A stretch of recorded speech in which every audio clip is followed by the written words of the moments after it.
ഈ പടം കണ്ടിറങ്ങി കഴിഞ്ഞപ്പോൾ എൻ്റെ നാവിൽ കുറച്ച് പാട്ടുകളായിരുന്നു. കാതോട് കാതോരം അല്ല, രേഖാചിത്രം. ജോഫിൻ ടി ചാക്കോ സംവിധാനം ചെയ്ത് ആസിഫ് അലി, അനശ്വര രാജൻ തുടങ്ങിയവർ കേന്ദ്ര കഥാപാത്രങ്ങളായി വന്ന ഈ സിനിമയെ കുറിച്ചാണ് ഇന്ന്.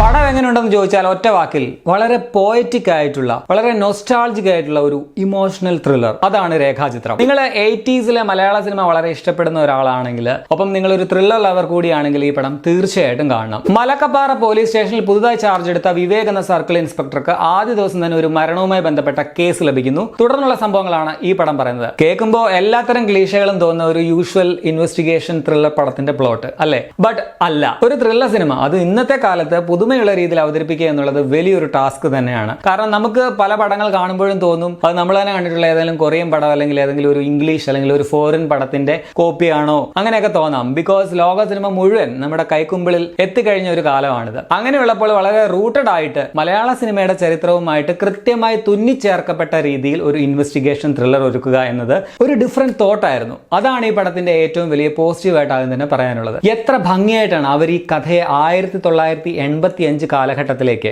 അപ്പോൾ ഇറങ്ങിയ ഒരു സിനിമയിലേക്ക് കണക്ട് ചെയ്തത്. What an idea sir ji. So തിരക്കഥ ഒരുക്കിയ രാമു സുനിൽ, ജോൺ മാന്ത്രിക്കൽ എന്നിവർക്ക് ആദ്യം തന്നെ ഒരു കയ്യടി കൊടുക്കണം. ഒപ്പം ഈ സിനിമ ഇങ്ങനെ കണക്ട് ചെയ്യാൻ അനുവദിച്ച കാതോട് കാതോരം സിനിമയുടെ പ്രൊഡ്യൂസർ ആൻഡ് മേക്കേഴ്സ്, അവരെയും അപ്രീഷിയേറ്റ് ചെയ്യണം. എന്ന് വെച്ചത് ഭയങ്കര മിസ്റ്ററി ഉള്ള, ഭയങ്കര സസ്പെൻസ് ഉള്ള, സീറ്റ് എഡ്ജിൽ നിർത്തുന്ന ഒരു ത്രില്ലർ സിനിമയോ ഗംഭീര ഐറ്റം അങ്ങനെയൊന്നും അല്ല.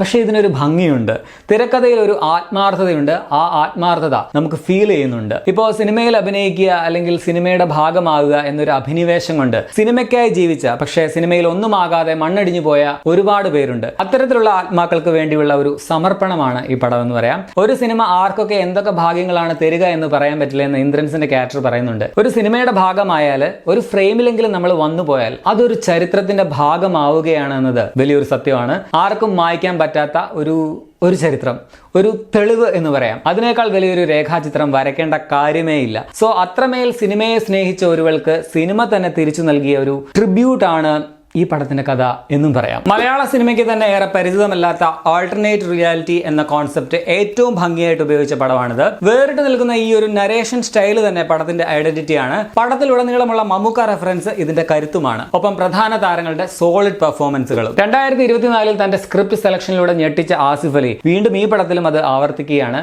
ഒരു ഭയങ്കര ഹീറോയിക് ആയ അല്ലെങ്കിൽ 100 പേരെ ഇടിച്ചു വീഴ്ത്തുന്ന, സ്ലോ മോഷനിൽ വന്ന് കൂളിംഗ് ഗ്ലാസ് ഒക്കെ വെച്ച് വരുന്ന ക്ലീഷേ പോലീസ് കഥാപാത്രമൊന്നുമല്ല. ഒരു സാധാരണ പോലീസ് ഉദ്യോഗസ്ഥനാണ്. പുള്ളിക്ക് തോന്നുന്ന ചില ഇൻഡ്യൂഷനുകളിലൂടെ പുള്ളി അന്വേഷണം നടത്തുന്നു മാത്രം. സോ ഇതിൽ ആസിഫ് അലിയെ നമുക്ക് കാണാൻ പറ്റില്ല, CI വിവേക് ഗോപിനാഥിനെ മാത്രമേ കാണാൻ പറ്റുകയുള്ളൂ. അതുകൊണ്ട് ആസിഫ് അലി നിങ്ങളോടും നിങ്ങൾ തിരഞ്ഞെടുക്കുന്ന കഥാപാത്രങ്ങളോടുമുള്ള ഇഷ്ടം ഞങ്ങൾക്കും കൂടി വരികയാണ്. നിങ്ങൾ മുത്താണ്. പക്ഷേ ഈ സിനിമയുടെ ആത്മാവ് അനശ്വര രാജൻ അവതരിപ്പിക്കുന്ന കഥാപാത്രമാണ്. ഒരു ഭയങ്കര ശക്തമായ സ്ത്രീ കഥാപാത്രമോ അല്ലെങ്കിൽ എക്സ്പ്രഷൻ ഇട്ട് മരിക്കേണ്ട റോളോ അങ്ങനെയൊന്നുമല്ല. ഒരു സാധാരണ പെൺകുട്ടിയാണ് സിനിമയെ ഒരുപാട് സ്നേഹിച്ചവൾ. പക്ഷേ അവളെ ഓർത്ത് നമുക്കൊരു വിങ്ങൽ ഫീൽ ചെയ്യും. അത്രയ്ക്ക് മനോഹരമായിട്ട് അനശ്വര ആ റോൾ ചെയ്തിട്ടുണ്ട്. ഈ സിനിമയുടെ പേര് തന്നെ ആ കഥാപാത്രമായിട്ട് എത്ര ഭംഗിയായി കണക്ട് ചെയ്തിരിക്കുന്നു എന്നുള്ളത്, അതാണ് ഇതിന്റെ ബ്യൂട്ടി എന്ന് പറയാം. സംഭവം ഇപ്പോൾ വിന്റേജ് സ്റ്റാർ എന്നൊരു ഇമേജ് ഒക്കെ അനശ്വരയ്ക്ക് കിട്ടിയിട്ടുണ്ട്. ഇപ്പൊ 80കളിലും 90കളിലും ചില നായികമാർക്കുള്ള ആ ഒരു അഭൗമ സൗന്ദര്യം എന്നൊക്കെ പറയില്ല, അത് കിട്ടിയിട്ടുള്ളത് കൊണ്ടാവാം അനശ്വരയ്ക്ക് അത്തരത്തിലുള്ള റോളുകൾ വീണ്ടും വീണ്ടും വരുന്നത്. എന്തായാലും അത്തരം റോളുകൾ അനശ്വരയുടെ കയ്യിൽ ഭദ്രമാണ്. സിദ്ദിഖ്, ജഗദീഷ്, ഇന്ദ്രൻസ് എന്നിവർക്ക് ഏറെ നേരമൊന്നും ഇല്ലെങ്കിലും നല്ല ഇമ്പാക്ട് തരുന്ന ക്യാരക്ടറുകളാണുള്ളത്.